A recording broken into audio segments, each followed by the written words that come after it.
Afternoon, everybody. Welcome to Lisbon, the capital of Portugal.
Right in front of me here, guys, is the Jeronimos Monastery. It's quite beautiful indeed, and it's actually UNESCO World Heritage Site. And there's quite a very interesting story to this place behind me. This monastery was built by King Manuel I sometime around 1501, and an order of monks moved in to the monastery, where they administered it for another 330 years. Then in 1833, the King of Portugal at the time, Dom Pedro IV, threw the monks out and he secularized the monastery. The monks, however, were famous for one thing. They were famous for a custard pie known as the Pastry.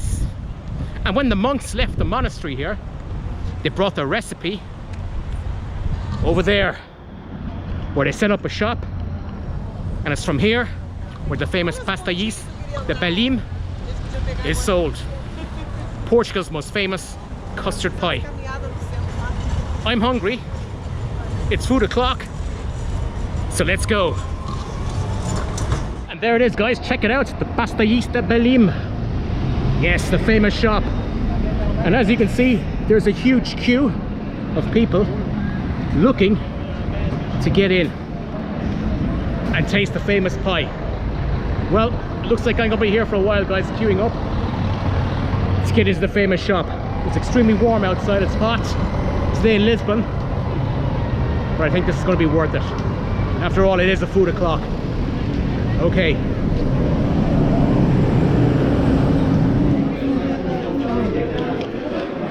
Hello, can I have one pasty, please, and a water?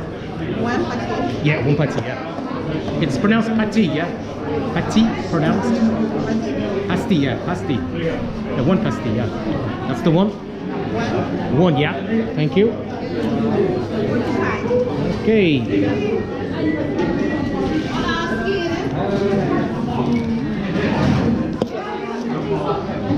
Right, there you go.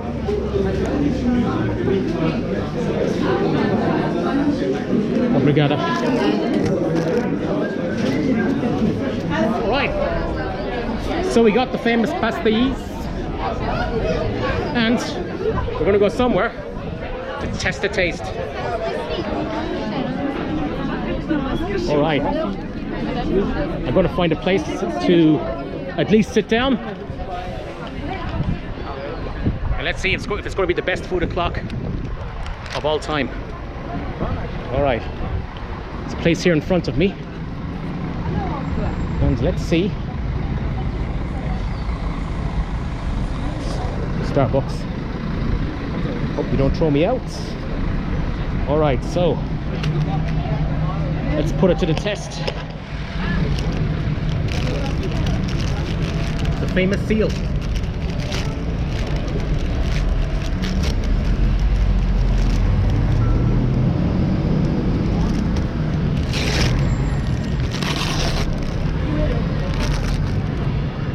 Okay guys, that is it. the famous pastry, and what it actually is, it's pastry with custard. The recipe from the monks of the Monastery Jeronimos. Good old King Manuel I. Let's put it to the test. Let's see if this is going to be a memorable food o'clock.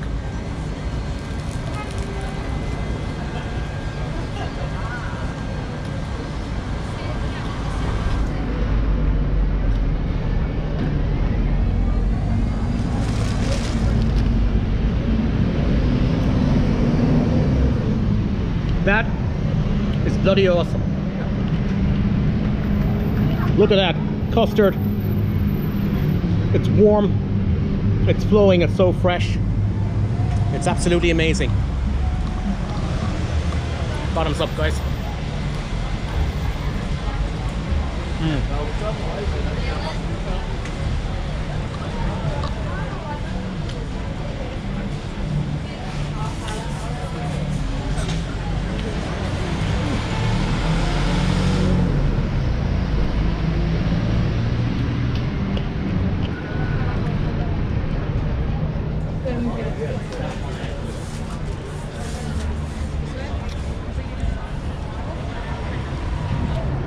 That's the best custard pie I've ever had. The Pastry de Belém. Next time you're in Lisbon, guys, check it out. This food o'clock has been signed, sealed and delivered. Okay, let's move on to the next place, guys, because this is what I'm here for, first and foremost. Oh, that is absolutely epic.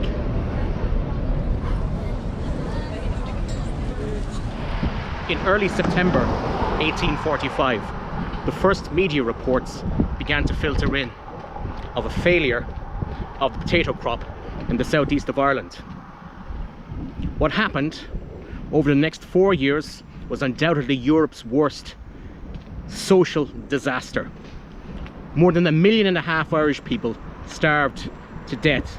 Now, many of these peasants depended on the potato crop to survive. Now, they had other crops and cattle, etc., etc.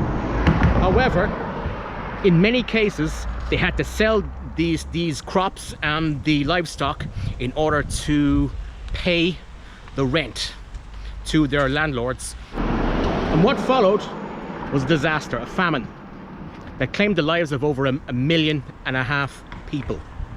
A further 2 million people left Ireland to escape persecution, death, disease and hunger. And many of these emigrants ended up in places like Boston, to Buenos Aires and to Brisbane. And these millions, hundreds of thousands, these millions of poor Irish tenants, former tenants, now made up the urban poor in the big cities in the United States, the UK, Australia, Argentina, etc. And it was against this backdrop that an Irish Catholic clergyman by the name of Brother Walfrid Kearns decided to set up a sports club in Glasgow, one of the big industrial towns in the UK and Scotland. And the name of this club was called Glasgow Celtic. And you're probably asking yourself, why am I mentioning all of this here in Lisbon? Well, right in front of me here, folks, is what is perhaps, if you are a Celtic fan, of course I am not, right in front of me here is the Estadio Nacional here in Lisbon. It was here at this venue on the 25th of May 1967 that Celtic, managed by the great Jock Stein, and with a squad of 15 players, all but 2 of whom came from a radius of 30 kilometers around the city of Glasgow, took on the might of Inter Milan.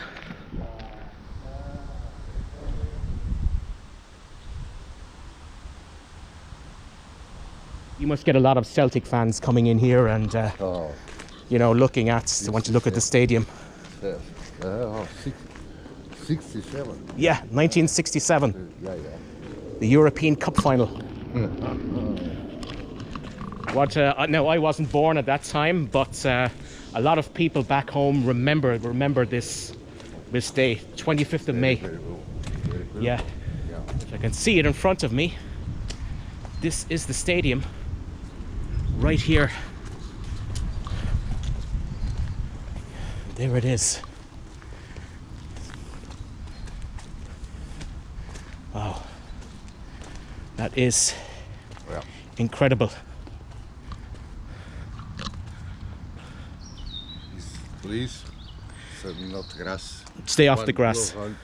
But I can walk around around the ground. Yeah. Thank you very much. Thank you. Thank you. So your name? John. Duarte. Nice to meet you. George, nice to meet you. Thank you. Thank you. Wow. Here it is, guys. The Estadio Nacional. We're 11 Celtic players, captained by the great Billy McNeil, managed by Jock Steen. Came here on this very ground. The Lisbon Lions, they were called. And they took to the field here sometime after 5 p.m. local time. Yeah. That is incredible. The stadium hasn't changed one bit since then. Incredible.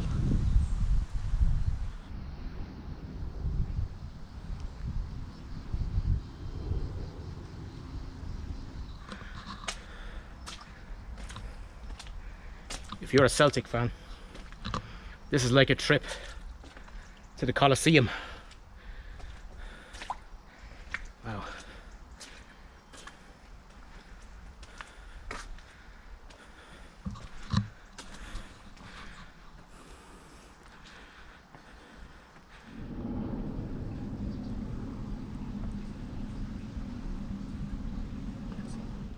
$45,000 people packed into this stadium.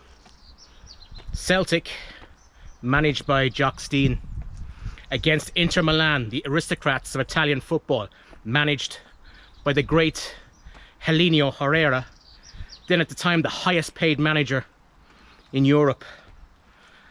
Inter Milan side that contains the great Sandro Mazziola,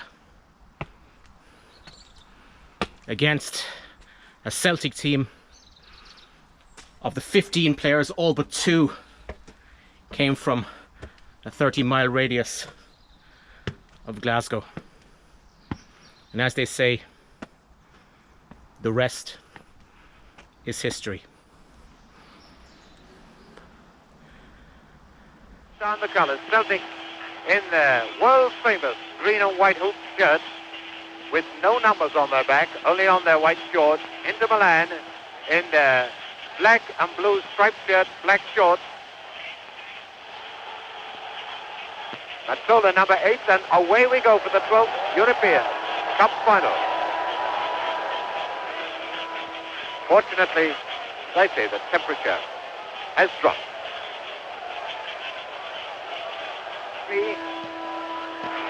Mazzola. Good ball to Capellini. A penalty. He's given it. It's a penalty. It's a penalty. And a terrible thing to happen to Celtic. But they've given away a penalty after only 7 minutes. A great chance for Inter to go into the lead, and when Inter get into the lead, they're a pretty tough team to beat. It looks as if Mazzola is going to take the kick. There's Mazzola. And listen to the Celtic fans and the Portuguese fans. That could be the goal that wins it for Celtic, because Inter now have to come out. Well, Tommy Gemmell has done this time and time again for Celtic. It's 1 goal each, with 1 goal each. Gemmell Murdoch. It's there! Celtic has scored!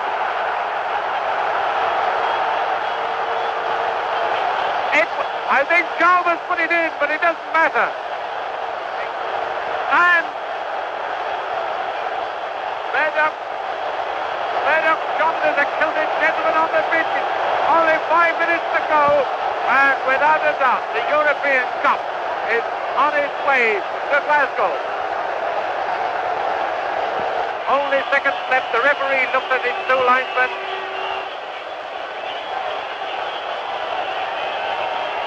Only seconds left. The referee looked at his two linesmen. The whistle will go any moment now. The referee just looking at his watch. He's not even watching the play. And the whistle is going, and Celtic have won the European Cup. A fantastic victory by a great team. Celtic have won. The goal scorers Gebel and Chalmers. And onto the field come thousands of Celtic fans. This is a great moment. A fantastic moment for Scottish football. And his third victory is a great performance by Celtic. The fifth of Inter Milan completely crushed to win the European Cup. The supporters have come from everywhere. We're waiting now a presentation of this cup. Goodness knows where and how or when they're going to present it. I don't think we've ever had such scenes at the end of a European Cup final. The moment that we all awaited, the moment we all prayed for, when McNeil, coming through this packed crowd to receive the European Cup. Fantastic moment for Celtic, and how well they deserve it. Everything they've entered this season, they have won. And after the game, hundreds of Celtic fans invaded the pitch, and they carried Billy McNeil, the captain, and the other Celtic players on their shoulders to down there, and they went up those steps, and it was up there that Billy McNeil lifted the European Cup. Celtic became the champions of Europe, and so began the legend of the Lisbon Lions. Well, right in front of me here is the Monument of Discoveries, and it was built in 1960 on the 500th anniversary of the death of Prince Henry the Navigator, and that's him at the very front. And as you can see here, these are all the soldiers, the sailors, the navigators, the poets, the missionaries, of all the people who travelled down this river to the New World on a voyage of discovery that made Portugal into an empire. Of course, it has some very, very famous names here: Vasco da Gama, Bartolomeu Dias, Ferdinand Magellan, the first man to circumnavigate the globe, and of course Francis Xavier, who founded the Jesuits. And it was the Jesuits who were the main missionary order that converted the New World. And that is it, guys. That ends the Portuguese trip, and it's on a very fitting note indeed. So, from one journey ending to a beginning, from Lisbon, the capital of Portugal, I bid every single one of you adieu. Catch you next time, guys. Bye bye. Ciao, ciao.